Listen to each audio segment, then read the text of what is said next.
The Virginia Cable Telecommunications Association and your local cable provider presents Cable Reports.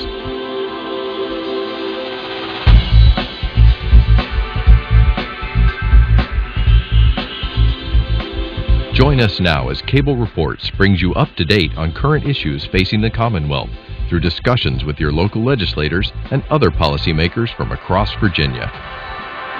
Welcome from the General Assembly in the City of Richmond. I'm Woody Evans for Cable Reports and Comcast.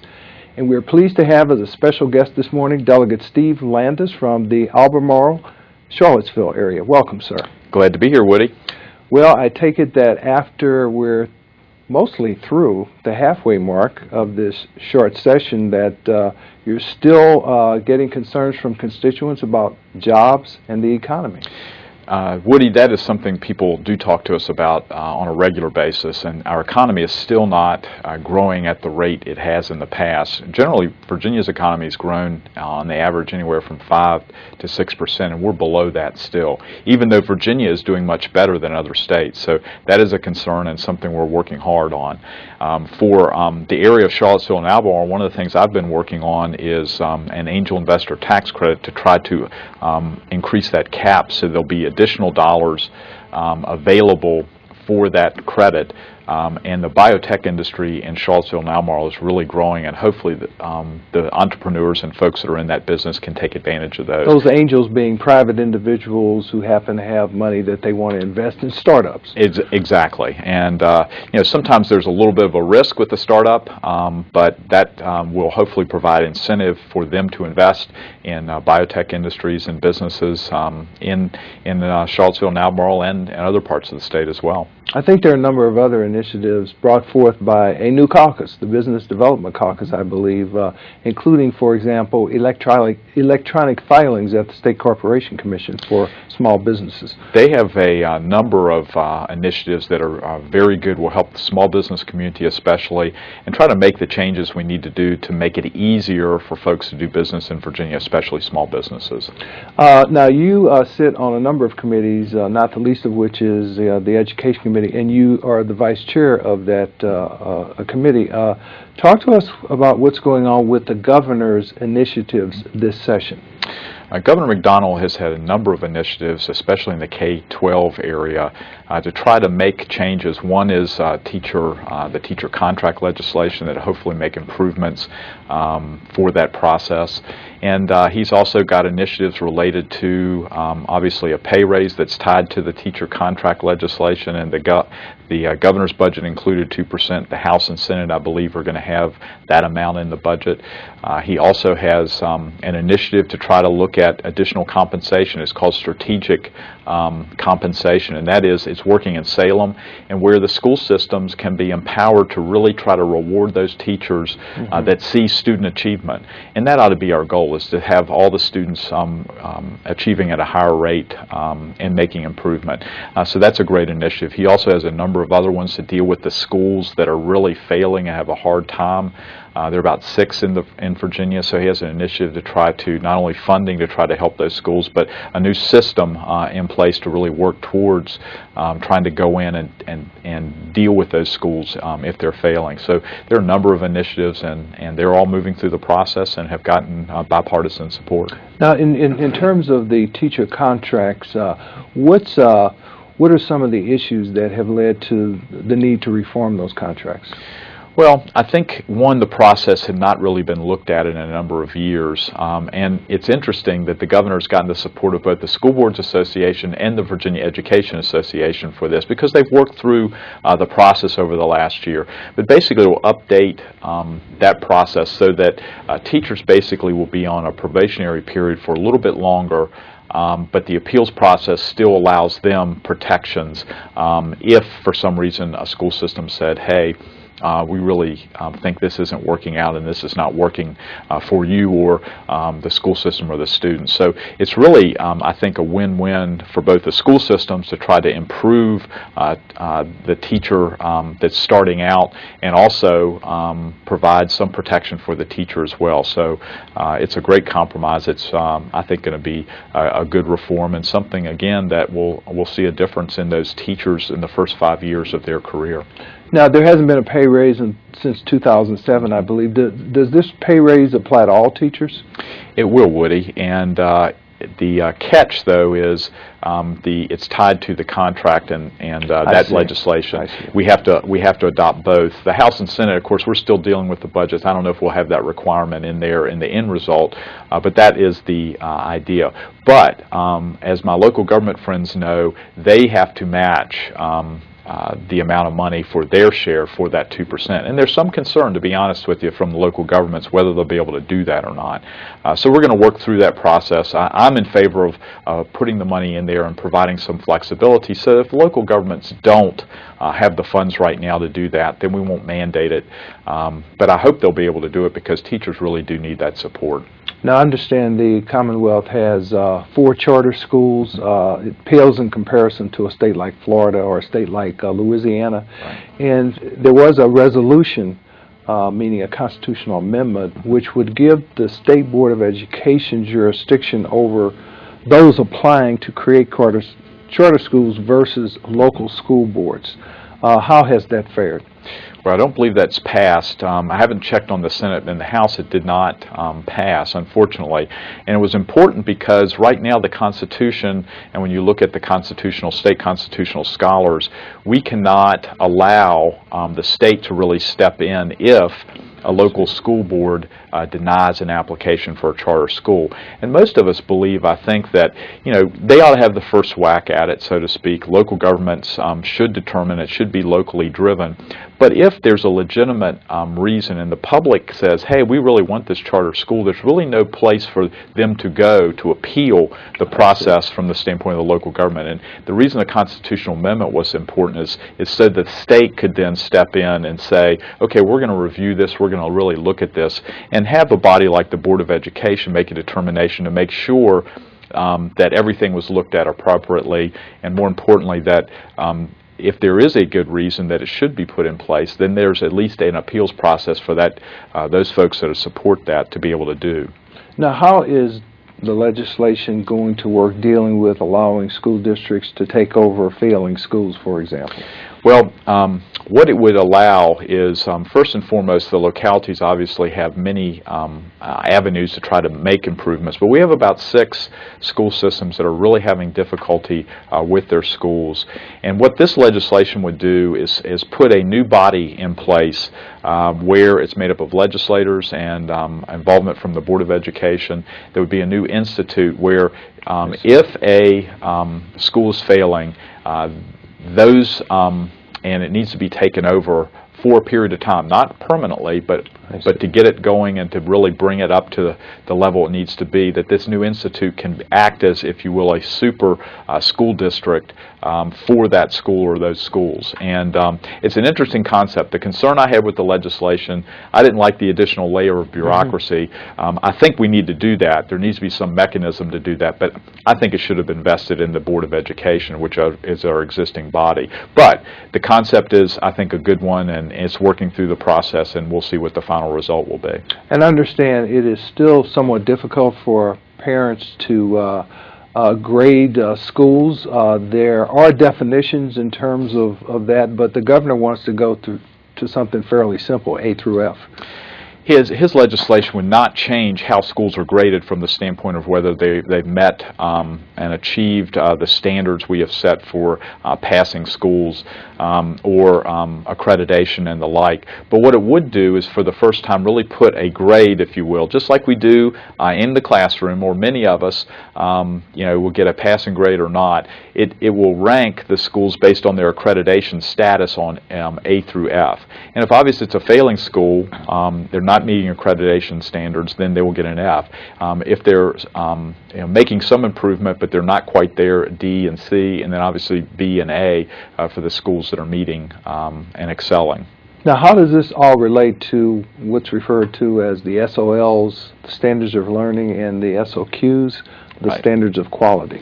Well, Woody, our standards of quality are put in place and have been in place that set the standards for what every school should have in the Commonwealth. Obviously, the local governments can do more if they wish, and many of them do, but the standards of quality set things like the number of teachers or personnel, how many students per teacher should be in the classroom as a good best practice, other things that are more specific like that. Our standards of learning is our assessment and how we grade and measure not only student performance, but how our schools are doing compared to other schools in other parts of the state. And they're both an integral part. The standards of quality are the overall standards. The SOLs, as we call them, the standards of learning, actually are part of that and under the SOQs. So at the third grade level, that's when those SOLs really start to kick in? That is our first real assessment grade level where we test and find out how they're doing. And it's so important because we know by studies if students are not achieving and not reading at the third grade level appropriately, they're not going to succeed and not be able to do well in school for later grades. And that's a real adverse predictor of whether someone's going to wind up in our criminal justice system as well, is it not? I think you can draw a great conclusion there, our comparison, because if kids don't get what they need, obviously it's just human nature. If you don't and you can't learn, you're just not going to be interested. You're not going to get the information that you need to be a productive citizen. And we do see kids that cannot read, do not do well in school.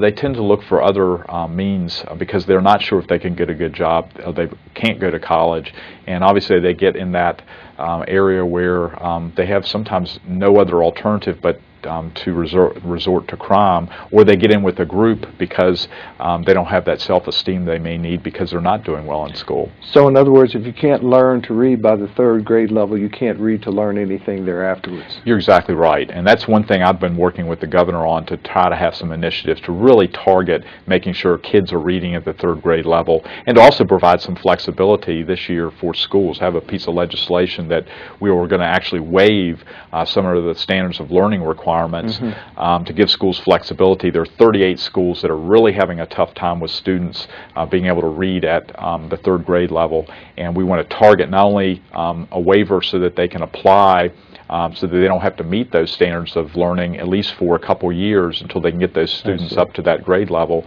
or the reading level they need to be, but more importantly we have dollars to really help those schools with reading a specialist and the like. And of course one other component of the governor's initiatives relates to Teach for America.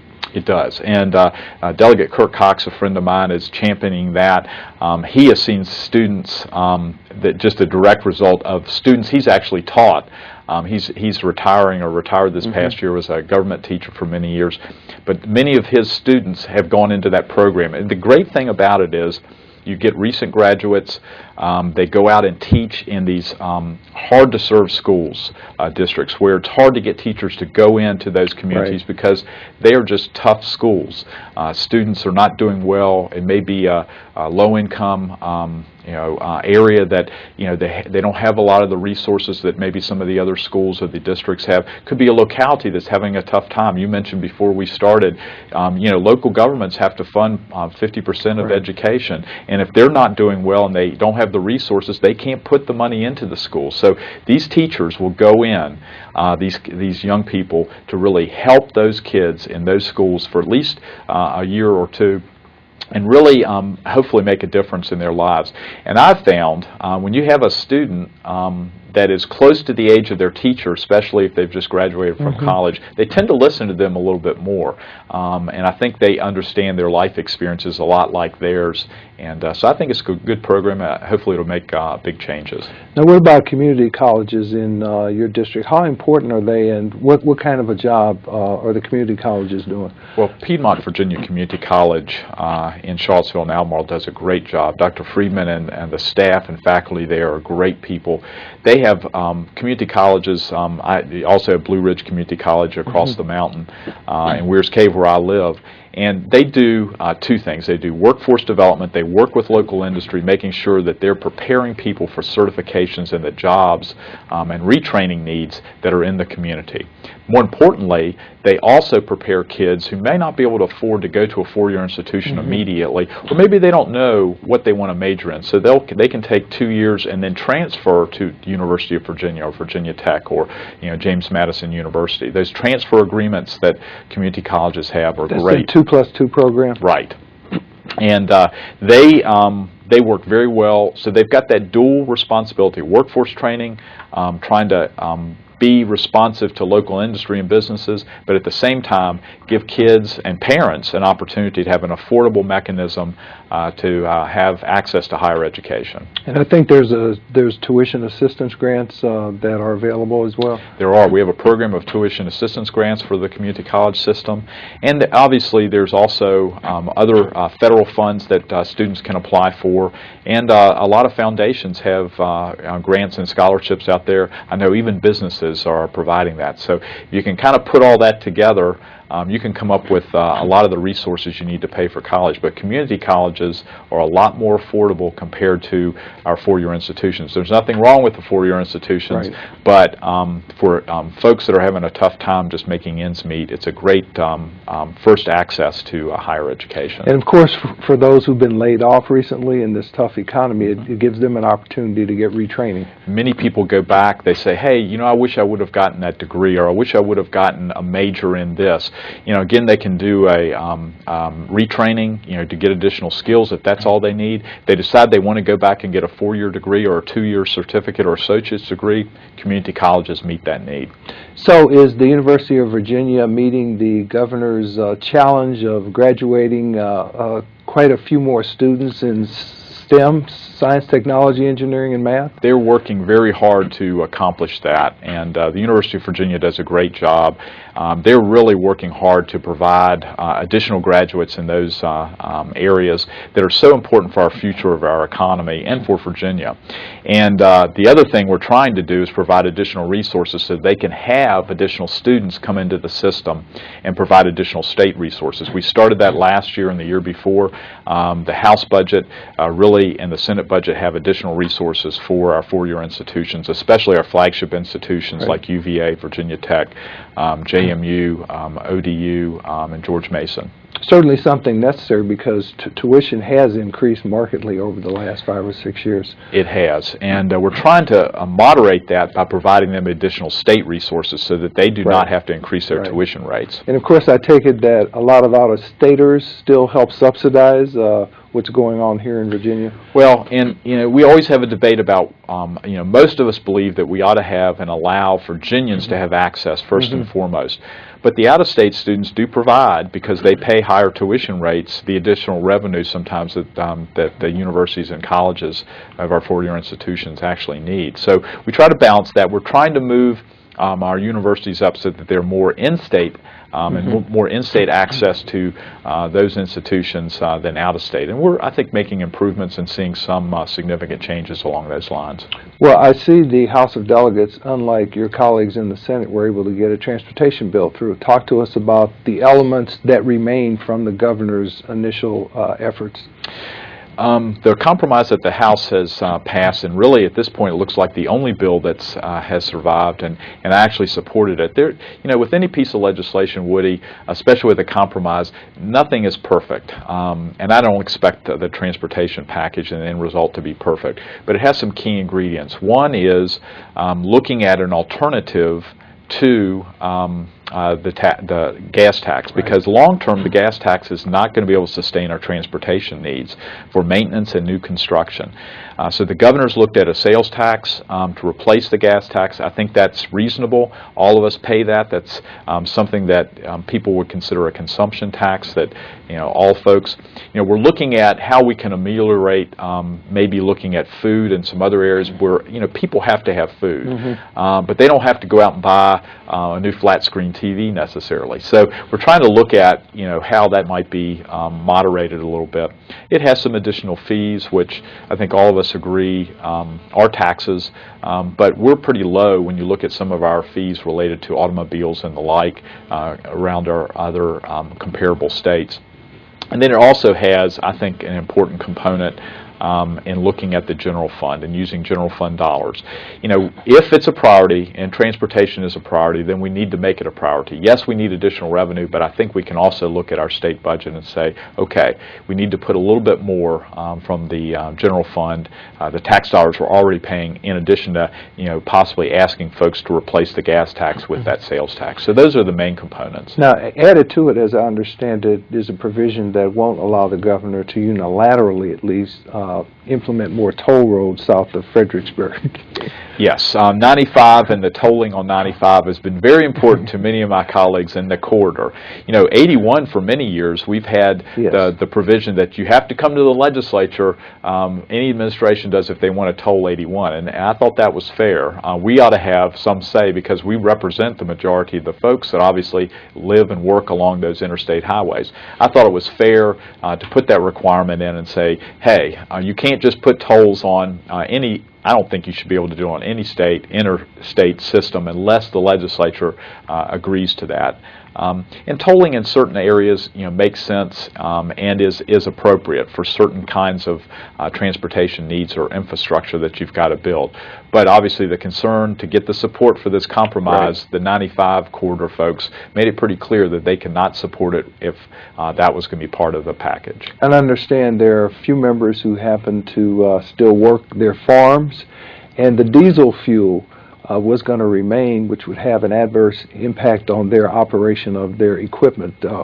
What happened with that? Well, we're still working on that, but we've tried to exclude some of those that would be hardest hit, like agriculture, because obviously you have to have that equipment to operate your farm, and also for personal vehicles that use diesel. Right. Because if we're doing away with the gas tax, it seems only fair that we'd also look at the vehicles that are powered by diesel and do away with that as well. But trucks and other larger operations that use diesel, that would probably still be maintained at this point. Now, the fees you mentioned earlier, the $15 registration fee and the $100 fee on vehicles that use alternative fuels, those remain? The alternative vehicle, I believe, and this is something we have to work through, we were looking at taking that out, at least to start with, to get, again, support to move the legislation forward. But the actual registration fee was still included in the legislation. Now, one other component that has drawn some criticism relates to the reliance on the federal government to pass a law that would allow the taxing of retail online sales. Now, people suggest, because Eric Cantor is the majority leader, Bob Goodlatte now chairs the relevant committee in the House that's going to consider that legislation. We have two former governors who are U.S. senators who understand our issues here, that legislation has a better chance of passing this time. That's still a prudent thing to look forward to. Woody, that was one of the pieces that I did not have as much confidence as the governor seems to. Bob Goodlatte's a friend of mine. I actually worked for him for 2 years as his first district director. Eric Cantor and I served together in the House of Delegates before he went to Congress. I have the utmost respect for those two gentlemen, and I hope they'll be able to bring about that in the next Congress. But I'm not as confident as the governor is that we're going to see that anytime in the near future. Congress moves very slow. That's a complicated issue. There's questions about how it would impact small businesses that I'm concerned about. You know, they're different than Amazon.com or the big you know, internet sales providers, and they need to be looked at a little bit differently. We can't put those folks out of business or put them at a fair market disadvantage compared to the big internet sales providers. So those issues are going to have to be looked at closely. I hope the governor's optimism will be met out, but I'm not as optimistic. And of course, as you know, last year the U.S. Supreme Court upheld the Affordable Care Act. It did give the states a lot more flexibility in terms of Medicaid expansion. There's a lot of concern about further reliance upon the federal government to fulfill commitments about to what extent they will fund Medicaid expansion. Where are we on that issue? Well, the House and Senate both have language in the budget to try to address that issue. The Senate is going forward a little bit more at a rapid speed. The House is much more measured, and we believe that we need to have reform for Medicaid. We need to have waivers and some assurance that actually the states will have that flexibility that they're hinting at. And third, that any administration would need to come back and ask the General Assembly's go-ahead before we do anything with Medicaid expansion. I think that's a prudent form and fashion to go. More importantly, we're concerned that will the money be there? Right. And will the federal government, with the deficit that they're facing right now and sequestration and other issues, have the money to actually implement that? Yeah, sequestration is a big issue, especially for those who have districts with a lot of federal employees. And those who have districts where we have a lot of military installations. That could have a significant adverse impact on our economy. It could, and Albemarle's got defense-related contractors and installations in the area that employ many, many people. So we're going to see that across the state in Northern Virginia, Tidewater, and other areas of the state, and the impact is going to be very negative. We could lose anywhere from 100 to 200,000 jobs in Virginia. Federal health care exchanges are also part of the mix. I understand that the Commonwealth has already made a decision to allow the federal government, at least initially, to run these exchanges. What are they? Well, healthcare exchanges, which at this point we would have the federal government run. We are not doing a state-run one. Basically, they come up with who will be providing healthcare insurance and coverage, and the federal government then runs and makes sure that individuals, citizens, have access to healthcare through the exchanges, and making sure that there are providers there to basically provide insurance and the coverage for health care that all of us either have privately or publicly now. So would this be a place I could go as a consumer, see a list of healthcare companies in the Commonwealth and select from? That's, I think, what the federal legislation envisions. We're trying to figure out how that actually would work, how that the providers would be on the list, how that would work compared to how they do it now. And I don't know all the answers to that, Woody. We're trying to work through many of those, and I know the folks in the private sector and in state government are trying to figure out and work with the federal government to see how it would work and how we would possibly implement that in Virginia as a federal health exchange run by the federal government. Got about a minute left. I want you to comment on, since you're on the Education Committee, these one perennial issue dealing with King's Dominion, the other dealing with Tim Tebow, who didn't make it to the Super Bowl, but whose name did make it back before the General Assembly. Yeah. Well, let's take Tim Tebow first.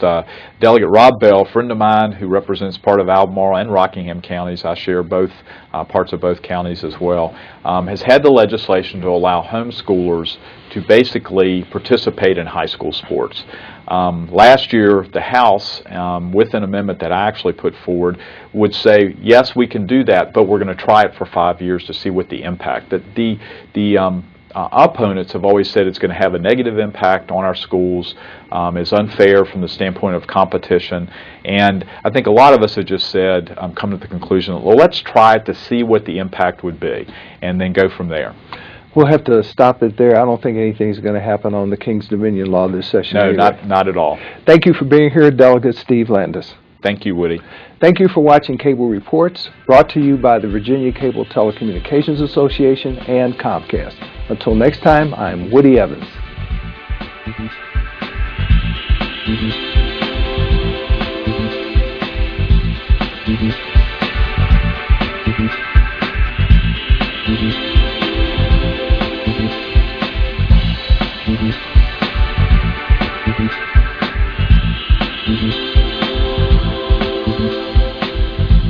Mm-hmm.